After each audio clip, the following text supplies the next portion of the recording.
Tanjung Perak akeh pedute. Waduh. Kadang penak emah tutut. Edan. Warung kaya mas.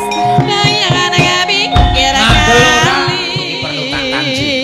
Iki kok dadi parikan kok Tanjung Perak akeh pedute krasa penawegan tutut iki jane apa? Tiang ses.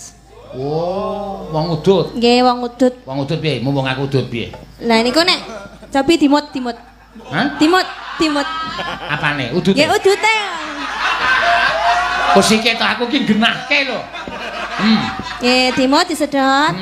Nah, terus eman-eman to nek pun kadung disedot-sedot niku eman-eman. Mesti diinteni sak nikmate riyen gak wae dudul. Wah, iya bener berarti iki ora kok saruning pancen kuwi pralampitane wong udut.